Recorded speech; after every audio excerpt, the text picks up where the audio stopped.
Are you guys ready for your next comic of the evening? She's traveled all over the country. Give it up for Averell.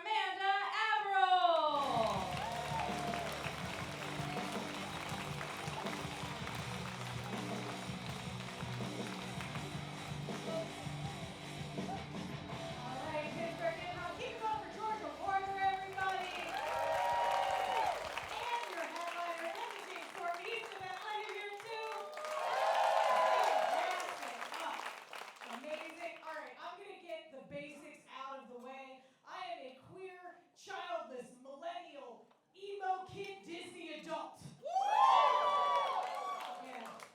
I'm sorry about the election. I'm what middle America is so afraid of.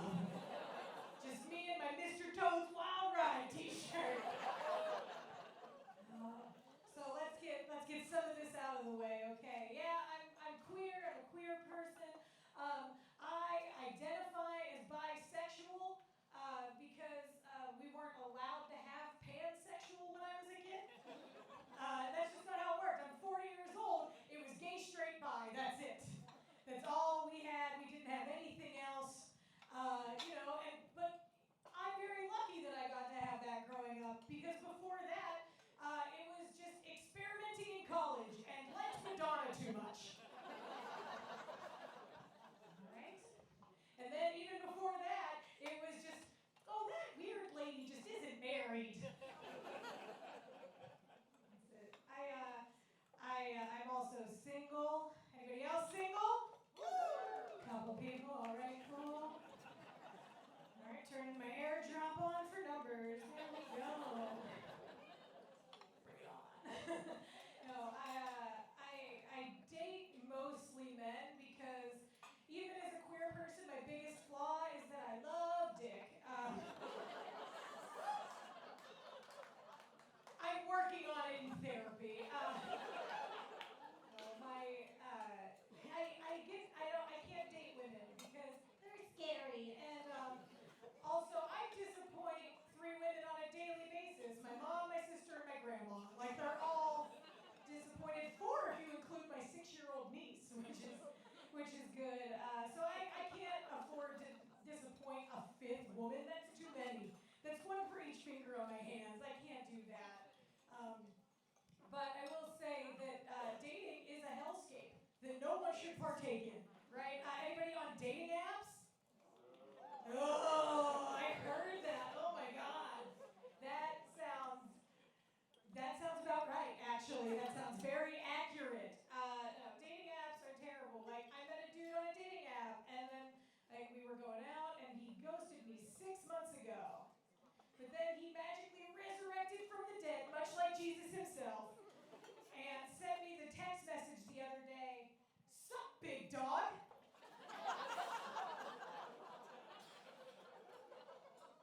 Kevin, you came inside of me. I don't think you get to call me big dog, okay? I just don't. That might be a boundary issue for me calling you big dog, because 1, I now wonder about every single friend of yours I've met who you've also called big dog. I didn't know there was that much competition for a dude named Kevin, okay? Not the one in the back, guys. I'm just like, make that clear. No, this Kevin is 31 years old, and you know what that means? That means his parents boned Home Alone, okay? That's what happened. Macaulay Culkin character is his namesake. All right? And now I have to figure out, was it the first Home Alone movie or was it the second movie? Was it the bird lady scene? That's concerning. That's too much for me to handle. I was on Tinder the other day at like 9 a.m. because I finished my Wordle early. Yeah. Dude out the gate just sent me the message. He goes, "Show me the twins." I'm like, they're fraternal at best. Like, one has a wonky eye, always looking off to the side. The other one, if it isn't twin, was clearly the one that was malnourished in the womb. There's always a bigger one and a smaller one. Ladies, we know.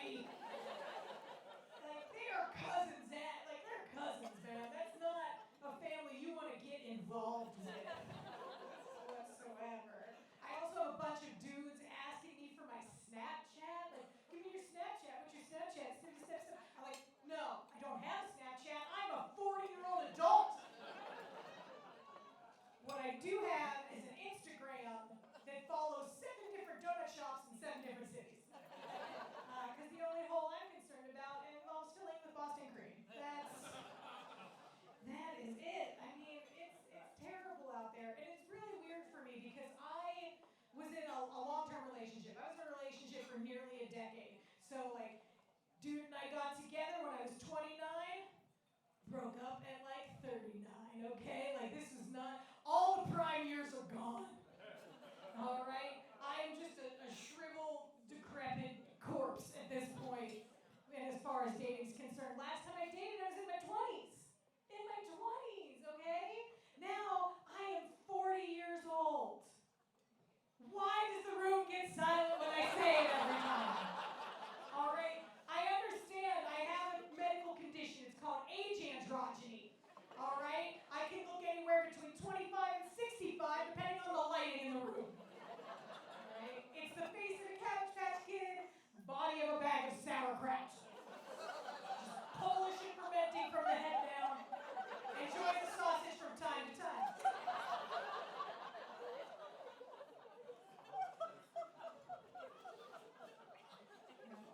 It's awful. Like, I also was different whenever I was dating in my 20s. Like, in my 20s, I used to treat my body like the University of Phoenix. Some of you get that reference. Yeah, you know, just a very high acceptance rate. You know, nearly 100%.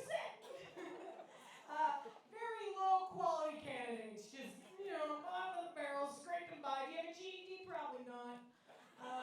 You know, if you watch Maury Povich or Jerry Springer in the afternoon, you knew how to get in. That's all I'm saying. Now I'm learning I have to treat my body a little bit better. I've got to start treating her more like Harvard. Oh, yeah, I know. I hate it. You want to know what it means? It means, you know, high quality candidates. Nobody gets in. And I have to, like, accept things I don't want to, like some, you know, nepotism, institutionalized racism, and a creepy guy named Dean every once in a while.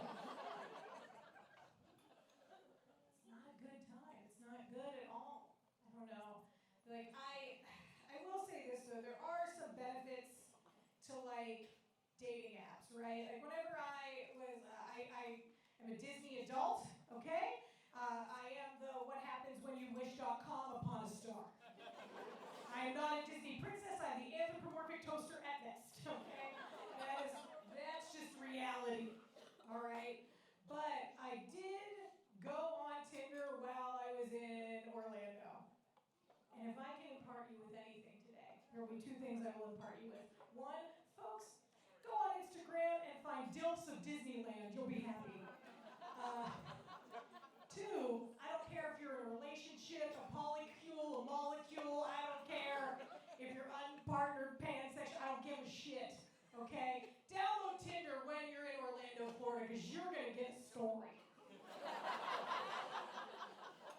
I went on there specifically to get a story, okay? Imagine if you're there with your partner, you guys go see beautiful fireworks, the Magic Kingdom, and then afterward, you're laying in bed in your hotel room just being like, oh my God, look at this fucking shit.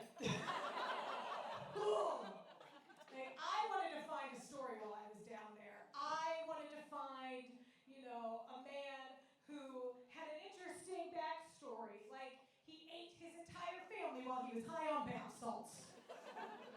Or maybe a hot dude who'd be like leaning on a Lamborghini sports car, you know what I mean? Who would then leave me leaning over a bathtub full of ice, missing my kidneys in the morning. Or maybe a guy with a very poetic bio, something that's like, I don't know, missing an appendage, guess which one? Used to work at Gatorland, now I work at Publix. Right? Something like that.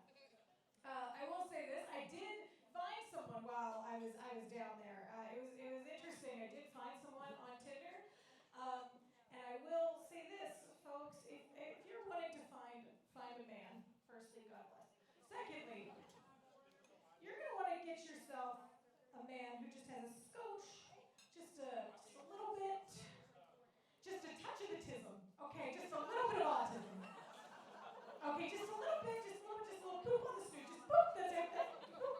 Okay, in the Disney adult realm, this is like whenever Elsa turns Anna into like Frozen, whenever she's a little kid, has that little gray strip in her hair. Like, that's what you want, okay? You don't want the full ombre, you just want the one accent strip of autism, that's it. Because look, this guy was great, he was super nice. He talked to me for 45 minutes about fire hydrants. he turned me into a fire hydrant for 45 minutes.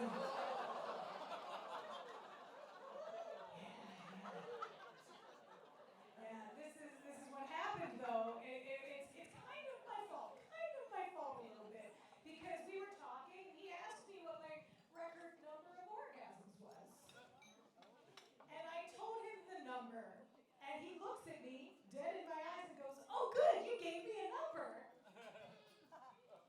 And my brain fired the synapse of, "Oh no, we're in danger. We just gave an autistic person a number. Let's batten down the hatches, okay?" Because this man, he just worked his little finger magic, blew that number on that abacus right out the fire hydrant. It was a real treat. It was a real treat. I know. Oh, God is right. Yeah, I'm surprised. It's a surprising thing that I just didn't get arrested for waterboarding. Do you guys know anything about car insurance? Because this is the thing. I'm confused about a situation. Like, if I have sex with a person in my car and they die, is that vehicular homicide? Or is it a drowning? I like that. Yeah, if anybody here works for State Farm, see me after the show. Thanks, Jake, from State Farm. Anyway,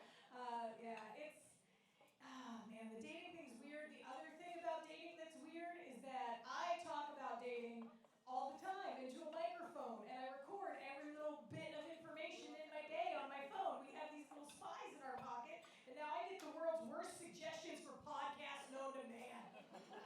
Are you guys think Joe Rogan's bad? You should listen to some of this boss babe dating bullshit that I get suggested to me on Spotify and YouTube. Okay? It is the absolute worst. There are all these dating podcasts hosted by gorgeous, blonde-haired, blue-eyed, former Miss Universe pageant contestants in their 30s who've been married for 15 years, by the way. That math doesn't math. Who have 2 kids. And they're telling me how I should date and present myself to the world. Okay? They're talking to me in an accent that I can't tell if it's Australian, Austrian, or from Austin, Texas. And they just go, "As a woman, you should have black cat energy."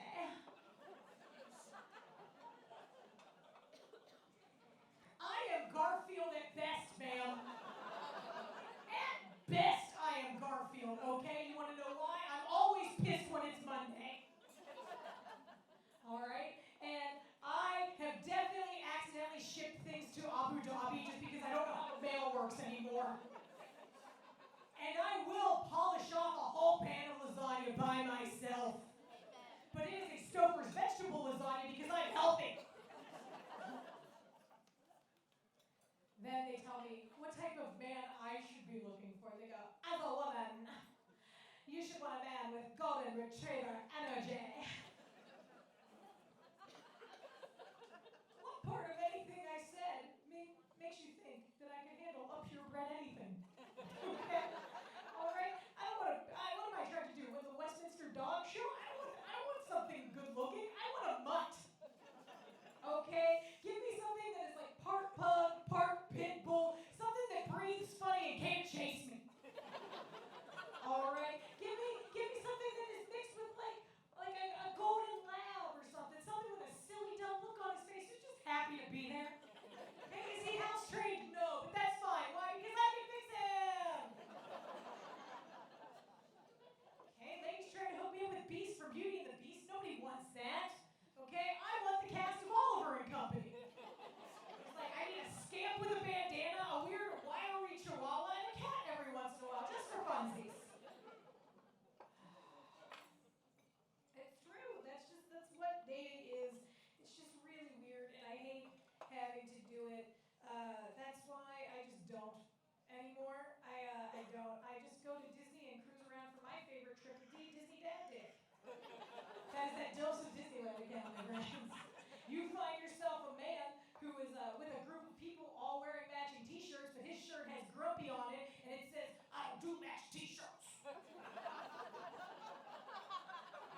don't have kids. I have strong opinions about kids, though. Like, my strongest opinion about kids is that I think that we should have the purge for kids. Look, I don't mean in the conventional sense of the purge, everybody, okay?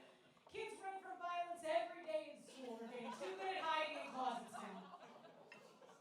Oh, we don't like the truth? Sorry. Okay, but this is the thing, though. There is a thing that kids are the best at, and it is telling the truth. Am I right? Ooh, I heard that in the background. Ooh, that was almost as bad as dating. Yeah, that's right. How many of you in this room have been called fat by a niece or a nephew? Yeah, hands raised. Some of you are fucking lying, okay? All right. My niece is 6 years old, nonverbal, and autistic. And this bitch called me fat. I took her to Starbucks to get a croissant because I'm a good auntie and I know my little girl likes croissants, okay? She likes to feel fancy, okay? So we go to Starbucks. She's there. She's sitting with her croissant and her water, and I'm there with my Frappa-Frou-Frou, go fuck yourself drink, you know, something that's just all whipped cream and syrups and everything else, something that will put me into a diabetic coma. And I go, and I'm looking at my phone, and I zhuzh my drink around like this. She picks up her water cup, looks at me, and just goes,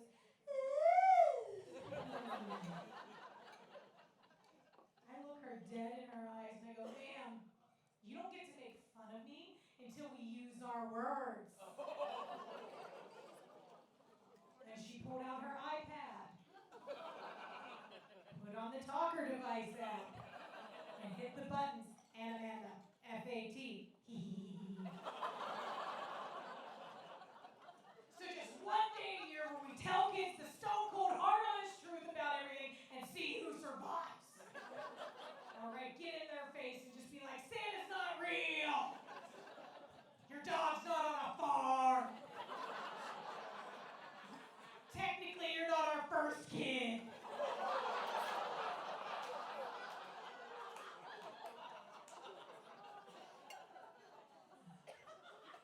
I think that this is weird about kids, right? I think that it's weird that we don't have a test to have children, right? Like, that's a weird thing, isn't it? Like, there's tests for everything. You have to get a test to save somebody's life and be CPR certified. You've got to take a test to drive a car.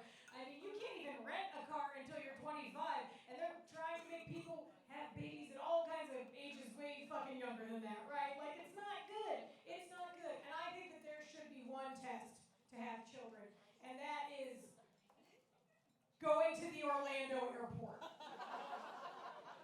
Yeah, some of you have been there. All right? Just you know, you just have to try and battle it out, okay? Just to see if you can handle having kids. If you do the Orlando airport like me, that's a true test, okay? Why? Because you're there at 4 in the morning to take the first flight out. Your eyeliner from that Disney dad dick the night before is still streaming down your face. You were wearing gym shorts, a fanny pack, maybe a bra if you remembered it, and you've got a hobo bindle of stuff in your garbage bag. Why? Because you fly Spirit. Okay? You're there, you've got a hangover from everything else, and there are just children screaming and crying surrounding you in this airport.